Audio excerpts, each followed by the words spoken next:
Do you enjoy the harvest of Missouri through food, fuel, or fiber?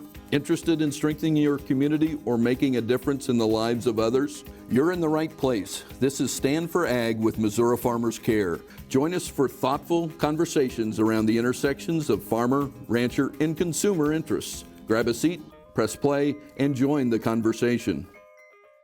Hello and welcome back to this episode of Stand for Ag. I am here with an Ag Ed on the Move update with our Ag Ed on the Move lead, Heather Fletcher, and two very special guests along with her. So I'll go ahead and let them introduce themselves. Heather, if you want to lead us off. Sure, thanks, Alex. We're excited to visit today and tell you a little bit about what we've been up to with Ag Ed on the Move. I am Heather Fletcher. I'm the program director for Ag Ed on the Move. I have been involved with the program and with Missouri Farmers Care for about 3 years now. I consider myself, a product of ag education. So this is a passion for me. I love being involved with both ends of the spectrum and working with our fabulous partners through Missouri Farmers Care, and also working with elementary students and, reaching that next generation of consumers. And also getting to work with some really, really fantastic educators, which brings me to our other guests today. Natalie Koch is our summer intern this summer, who has been a really great asset to us thus far, and Grant Stafford, who has joined us as a summer educator. And I will let Natalie go ahead and introduce herself. Yes, hello, my name is Natalie Koch. Like Heather said, I am the 2022 summer intern for Ag Ed on the Move this year. It's my first year actually with Ag Ed on the Move, but I've been involved in ag throughout my entire life. I've really enjoyed it. I'm a senior at the University of Missouri, so I'm studying to become an ag teacher. So it's crazy to think that in a year I'll actually be an ag teacher. So it's been nice this summer to kind of get in the classroom a little bit more and teach third graders. I really enjoy that age group. So it's been a lot of fun. But along with teaching summer school, I get to do a couple other projects. I get to travel to Camp Rising Sun every week and present to FFA members just what Ag Ed on the Move is and how they can get involved in their community. And then Alex and I are also working on a couple other projects. We're working on our next kind of big part with Ag Ed on the Move, which is week 11 for the students. And then we also have a training day this fall. So I get to kind of help plan those things. It's been a really fun summer. I've really enjoyed it. Like Heather said, my name is Grant Stafford. I'm a summer educator with Ag Ed on the Move, and this is my first year doing this. So it was a really fun experience, and something that I didn't really know what I was getting myself into, and ended up being a really great opportunity. I'm a junior at the University of Missouri studying ag education, similar to Natalie. So I'm closing in on becoming a teacher, and so this was really beneficial for me, and getting to interact with the students in a public setting. If we could just kind of establish for the guests, Natalie mentioned, and Grant as well, that you went into classrooms. What does that look like for the summer? And Heather, you can even chime in on kind of laying some context there, and then we'll hear from the educators. Yeah, and Alex, when Natalie and Grant say that they got some classroom experience this year, they're pretty well understating it, because they have spent the last month in the classroom with 4 to 5 groups of third graders every single day, teaching 10 lessons on ag. So they would see 75 to 100 third graders every single day for the month. So they were in the thick of it, spending some really quality time with those youth in Boone County and introducing them to, corn and soybeans, livestock production, soil and water conservation, and even ag careers. So they are very well equipped to finish that last year of college and go on to become some really great ag teachers in the state of Missouri. So Natalie and Grant, if you could kind of provide like what your day-to-day looks like as a partner educator, and maybe Natalie add in some differences between your job and what a partner educator's day looked like. Yeah, so I kind of day to day, we go into the classroom, and most of the time the kids would be so happy to see us, because usually, they got snacks or like a fun little activity at the end. So they were super excited for that. But we came in and all got settled down and just started teaching a little bit. Kids would say the craziest things sometimes. One of the things I had in my second group, we made during our swine section, one of the kids said, "So technically we eat pig food," is what they said. They're third graders, so they have that third grade mentality, but we can compare. We make a little feed ration for what pigs eat, and it's all people food. So just making that comparison, really connecting what they already know with what agriculture is super fun. So I don't know, I had a really good experience in the classroom. It was just a lot of fun. A lot of kids said a lot of crazy different things, but I think at the end, it's crazy to think how much they're like sponges, like all they actually take in. We do a pre-test on our first day there, and then we do a post-test on our last day there. And it's the answers differ a lot. And so they really do take it all in and soak it all up. So that's been kind of cool just to watch this summer. As far as like my job kind of differs, instead of just doing summer school, I have some extra activities that I get to do throughout the summer. So we get to, work on some training days. We'll present later on this summer in AEOTM. I get to just kind of work a little bit closer with Heather on some different Agate on the Move activities and projects. So that's been a lot of fun, just seeing the background of it and, just starting this whole process. So I'd wake up every morning about 5:30 to get my morning started, and usually go for a run, shower, and then I'd head over to school. My first session started at 7:40, so I got there at 7:20. And as soon as I got in the classroom, we'd start teaching, because my first session, we had to kind of keep a good pace going so that we could get to each class.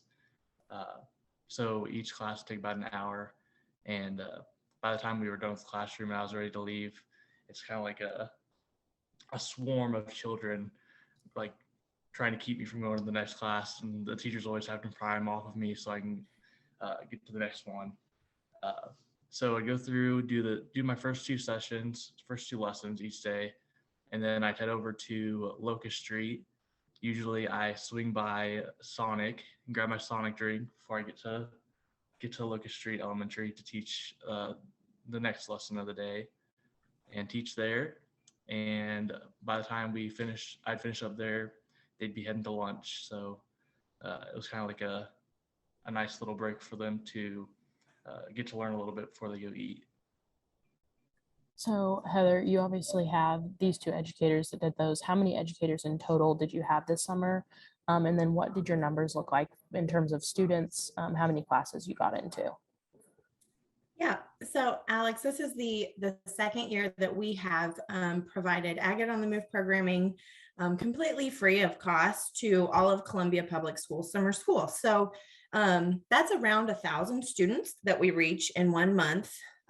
This year with our Columbia summer schools, as well as some of the other program we had statewide, we had around 1,400 students so far this summer, and we're still going to some camps and things the rest of this month. But to reach a pretty large amount of students like that in a short amount of time, we usually do have to bring on several partner educators, some summer help to reach that. So we had 7 college students, all who are studying ag education at Mizzou this year, who joined us. And we're really lucky to have some great relationships built with that school district, where we can kind of tailor schedules within each building. And we work with those teachers and those administrators to make it fit within those buildings.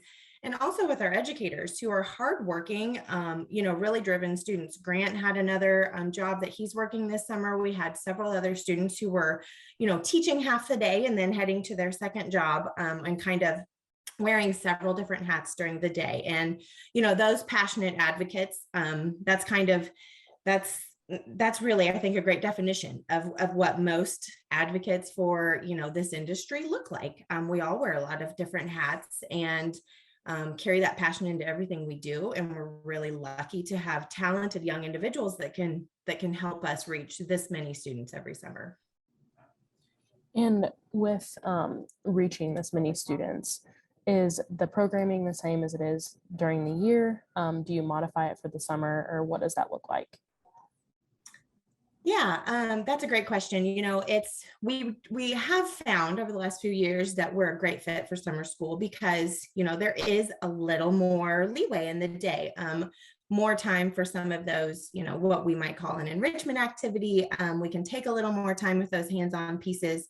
But yes, the students in this case, in Columbia, get the same in-classroom programming that we provide during the year. We just come every single day, rather than, once a week or kind of spread out throughout the semester, the school year. So they probably actually get maybe a little more impactful, experience with us because we're there every day. They're building those relationships. Like Grant said, they love seeing the educators come in every day. They really do kind of form an attachment, having them be a part of their daily routine in the summer. So, but yeah, we're covering all those bases, the commodities, all of the messaging that we're sharing, that we're, bringing to the classroom on behalf of Missouri Farmers Care and all of our amazing partners. And with the summer, obviously, school's not in session, so you're using the partner educators. During the school year, do you have any employees that teach in schools, or is it partner educators throughout the year as well? We have some of both. We have a team of, at any given time, probably 10 to 12 regional educators, contract educators who are working for us throughout the state, in their communities and in their region. They have those relationships with their schools, and they teach year in and year out. A lot of them are known as, the ag lady, or, they kind of become known in the district and they come back every year. And then the other side of that is our partner educator relationships with Missouri FFA. We partner with FFA chapters. We had over 215 FFA members in this last school year that became the educators for Ag Ed on the Move and taught in their local communities. So when we say that we're the boots on the ground, we quite literally have a lot of boots on the ground throughout the state, and we're adding to that team all the time to reach more and more third graders. Obviously 1,400 students in a summer is a lot. What does that look like in a school year? So in 2021, what did your numbers look like for students impacted, people involved, things like that? Yeah, 2021 was a really great year. It was a record year for us as far as students that we reached with our traditional in-classroom programming. For the calendar year, we had over 4,700 students get the full 10 lesson in-classroom programming. That's over 1,800 hours of instruction, like that small group setting, hands-on STEM focused activities that we've been spending with those students. I mentioned over 200 of those FFA members were part of that effort. Also in 2021, we were still sending out our activity packs, which were kind of an answer to, in 2020 when we maybe couldn't be in the classroom as much. And we had almost 1,400 of those go out. So, we were approaching 6,000 students that got some really quality ag programming through Ag Ed on the Move. And we really project this next year to be even more. So you mentioned there were very STEM focused lessons, the 10 lessons. If you could recap that, and then each one of you share which your favorite lesson is to teach, or maybe the kid's favorite lesson, but maybe how that program interacts in the classroom. Yeah, so we have, the 10 lessons on Missouri agriculture, and each lesson has an accompanying STEM activity. We do everything from making corn plastic to making butter to calculating feed rations. And all of those lessons and activities are actually aligned with elementary learning standards, all from second grade learning standards all the way to fifth grade. So we are building on what those students are learning in the classroom in language arts, science, and math. And we're doing it with an ag story, which is really, really exciting. The kids love to see our educators walk in with their box of stuff for the activities every day. And there are definitely some that are more popular than others. Natalie and Grant, I'm sure that you all had a favorite to teach over this last month, and maybe some that maybe some of your students liked the best. We'd love to hear about some of those. My favorite lesson to teach was definitely the pork lesson. Just as soon as the kids would hear that my favorite animal was pigs, they all go crazy. They can fathom why someone would think that a pig was their favorite animal. Uh, but that was always fun to teach them about, and just really show them what's special about swine and the industry as a whole. And then getting to do the feed ration activity with them, and kind of like Natalie talked about earlier, some of them were like, "Oh, so we eat the same stuff as pigs," or like that sort of the sort of fun things that the children would say whenever we're doing the activities, and just like really getting to see them like become passionate about the same things that I'm passionate about. Great. Yeah, the swine one was super fun to teach. I loved that one. The comments the kids would say on that one was probably the best. My favorite lesson to teach was probably the nutrition one. It's just the kids have like more of a connection with it at the very beginning. So we talk about the My Plate and they've seen it before, but then we can make the connection that all of the colors, farmers provide. And so we talk about that. And a lot of schools will have like a school garden or they have a garden at home. And so we can make that connection that you can grow all of these different foods that you need to make so that you are healthy. And we make the connection that, cattle need to be healthy so we can be healthy. And, we just build that connection with them. So that one was probably my favorite to teach. I just got excited about it. But the one I think my kiddos loved the most was probably soybeans. It's the very first lesson. It's the first one that we do. You actually we get to grow a seed. And so in my classes, we would hang the seeds up in the classroom and you would get to see them germinate and sprout throughout the 10 lessons that we had, the 10 days that we were in the classroom. And so they really loved that. I'd get in there and they'd say, Miss Natalie, like, let's go check out our seeds. Like, look how much they've grown. And we would measure them and we talk about them. But they really got to understand what germination means. We got to play Simon Says with the different parts of, a soybean plant. And I don't know, that one, I think the kids probably enjoyed that one the most. My kiddos anyway, but they were all so much fun. I loved them all. I couldn't pick a non-favorite. I always think that the students, or at least when I'm teaching, they get most excited about the activities they get to eat, which I can totally relate to. A snack is always a good addition to the day, no matter what time we're there. And we even find that I always think about making butter, and that's an activity that we can do with any age. We do that with parents sometimes, and they are just as thrilled to see their little, container of heavy whipping cream turned to butter as the 9-year-olds are in our classroom. So we are fun for all ages, I would say, especially when it involves snacks. Whenever I covered for one of our educators this summer, so I actually got the chance to go into a classroom. And obviously, like, that was a joy because I do love working with the kiddos. I did the beef bingo lesson, and we obviously, just to paint a picture in your mind, the beef bingo card is full of products that are made using some beef byproduct.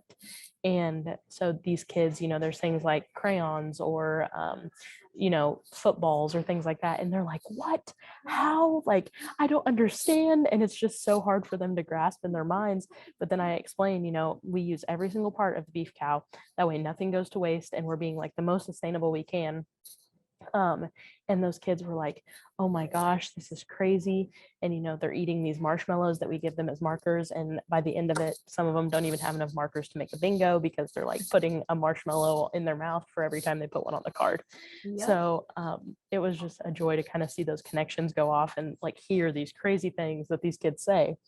But I'm sure that being in the classroom quite a bit this summer, all of you have heard some crazy things from kids.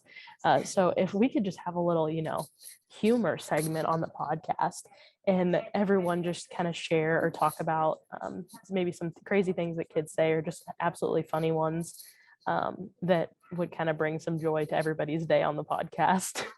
I would really appreciate it. So in one of my classrooms that I was in, I had a student raise their hand and everyone like quiet down, and they sit there with their hand raised, just like I call them. They look me up and down and they say, "You look like a farmer." And I was wearing my Ag on the Move polo, jeans, and my work boots.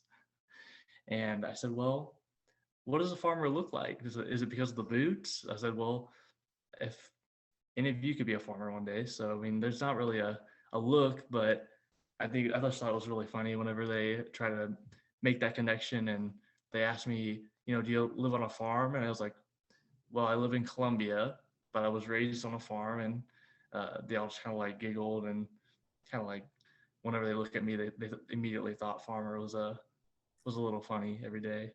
I think, in the dairy lesson, when we do the butter and we talk about dairy cattle and the difference between dairy cattle and beef cattle, we get a lot of kids that say, chocolate milk comes from brown cows or strawberry milk comes from pink cows. And, like we get those fun comments. But I think one of my favorite ones this year was a kid asked if he could eat a football technically, because like the skin of the football is like the cowhide, and he talked about that. We had to explain like, no, like that's not how it, we use every part, but every part is different. So I don't know, just random, out of left field things. Yeah, I always, there's always some little anecdote or tale to tell when you come out of any of our classrooms. And it's not always, sometimes I describe it as awkward moments in the classroom, versus the straight out, just laugh out loud funny. So of course, the most opportunity for those awkward moments is probably in any of the livestock lessons where we're, we very lightly brush upon, reproduction and the life cycle of, say beef cattle or things like that. So there's a lot of times that you get, a hand raised with maybe a more explicit question than you're prepared to answer. And we always just, keep moving. There's always that, that's a really great question. Who's next? And so you kind of keep rolling through some of those. I had one year, a couple summers ago, it was in one of our crop production lessons, and we were talking about the uses for, I think, corn. We were talking about harvest. We have pictures of the combine, and a really attentive class. They were all listening and taking it all in, and we had lots of good questions and a hand raised, and he just dead serious said, what do they do with the crops when the aliens come down and make crop circles around the world, like the weird. And it was kind of like, and I was co-teaching with someone and we both looked at each other like, I don't know. That's a really good question. I don't know what happens to the corn that, is cut down when they're making crop circles. So that was a pretty good one, a good stumper. I think sometimes it's hard to recreate the funny moments, but it all comes down to that curiosity. Sometimes I get asked why third grade, and I always answer, because it's like the sweet spot. These students are they're independent enough to do the activities and to absorb the information and make those connections, but they are still young and innocent enough to just be super enthusiastic and curious and entertained by every little thing that we can bring into the classroom. I know personally, whenever I went in and talked about, the beef lesson, and they're like, you explain the difference between a heifer and a cow and like a bull and, a steer, like all of the Yeah. things. And you have to talk about like, the differences. And one of the like girls, like deadpan, she was like, so you're a heifer?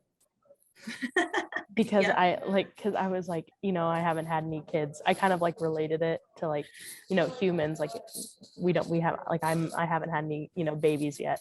And she was like, so you're a heifer? And I was like, well, you shouldn't call people that, but yeah, technically if we're trying to relate it to cows, yes. And then one of the boys is like, well, why do you call them cows? Whenever you say like a picture, you don't know that they've all had babies. And I'm just like, you're a third grader. Why are you making these connections? Yeah. And I think one of the biggest like funny things is you go into a third grade classroom and try to underestimate students, because they will really surprise you with how like attentive and just off the cuff like things that they realize that you're sitting there and you're like, I didn't even know I said that. And it's just like a second nature thing to me. And then you hear these kids like picking it up and I'm like, dang, I don't think I was this smart whenever I was in third grade. Yeah. So it always adds a fun element too if you have a few farm kids in your classroom. We teach in a great mix of urban and rural school districts, and sometimes there are a few kids who live on the farm and have been living that life, and to them, reproductive terms and all of that second nature. Anybody that's grown up on a farm, it's knowledge that you have, and so you'll get a lot of just deadpan, well, yeah, that's, when you turn the bull in, that's what, that kind of stuff. So that's always a fun little piece to navigate too, when you have quite a mix of that knowledge in the classroom. I always thought it was funny too. Like they would ask me, "Do you have any cows?" And I was like, "Yeah, I have, some cattle on my own farm back home." And they were like, "Oh, well, like how many do you have?" And I would be like, "We probably have about 50 or 60." And they're like, 50? Like, how do you fit that many in your house? And I was like, "Well, they don't live in my house. They live in the pasture. We're talking about this, like they live outside." And they were like, "Oh my gosh, 50 cows. That's so many." And you're just like, yeah, and it doesn't feel weird to me because I'm used to explaining things like that. And like you said, like I was a farm kid in class. I was trying to explain to my preschool teacher why we were filling semen tanks on like the weekends. Like they didn't understand. We were AI and cattle. I thought it was a normal thing. And we were just like, I was like, yeah, how any 4 or 5-year-old would be just like, yeah, we were AI and cattle on the weekend, And those farm kids, they're like sitting there and they're like, yeah, this is like not new. Like, can you please just move on? Because I remember whenever I was an educator in high school and those students were like, yeah, like we know this. I came from a very rural town. We probably had about half and half. Half of them had seen some kind of something like that, had an uncle or a grandpa that farmed. They lived in town. And then probably the other half was like living in town full time, never had seen anything like that. So it was always a very interesting dynamic. But yeah, is there anything else that you guys would like to share about your summer? Maybe how students listening could get involved with Ag Ed on the Move as like an SAE project or being a partner educator, or maybe how a teacher could get this in their school? Natalie, do you want to take that one? Yeah, I sure can. So it's really actually very easy to get involved. This fall, we're planning a fall event, a training event. Heather, can we say the date officially now? September 12th. Yes, we can say the date officially. Yes, so on September 12th, we will hold a training day at the University of Missouri where students can come. We have a capacity of 120, so each chapter can bring up to 5 students that can come and get trained with Ag Ed on the Move, and then they can go back to their schools and they can teach their third graders Ag Ed on the Move curriculum, which is super fun, super easy. But if you're unable to come to the training event in September, that's okay. We can either like meet with you in person or do a Zoom meeting, and we can send you all the supplies that you need. You can always go online to Ag Ed on the Move if you Google Ag Ed on the Move, and you can send in your email and we can get you involved. I know a lot of schools are excited for our our fall training event. We've got to talk with a lot of them, so super easy to get involved. A lot of schools will actually use this as their SAE project or use it as proficiencies. I know Ashland Public Schools has really taken advantage of that, and they've really utilized the Ag Ed on the Move curriculum a lot. So that's been kind of super cool to watch it grow and watch how their students have really impacted and grown with this program. Yeah, so exactly like Natalie said, we always like to say that we know every single classroom, every single school building, every single district is different. So there is no one size fits all approach to either getting involved with Ag Ed on the Move, getting it in your local classrooms, or partnering with us as an FFA chapter or 4-H club. So just reach out to us. There's a contact us button on our website at agmoves.com. We will be at MVATA later this month, visiting with, the ag teachers about partnering opportunities this summer. Look for us at the State Fair in August in the Agriculture Building.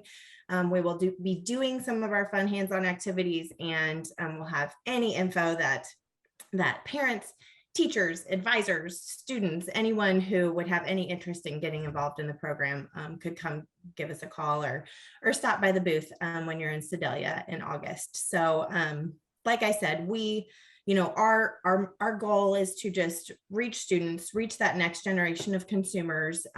We are the voice for our partners who have that fabulous elementary curriculum and those resources out there. So the more voices, the better. So give us a call, reach out to us. We'd love to get to partner and work together in some way, shape, or form.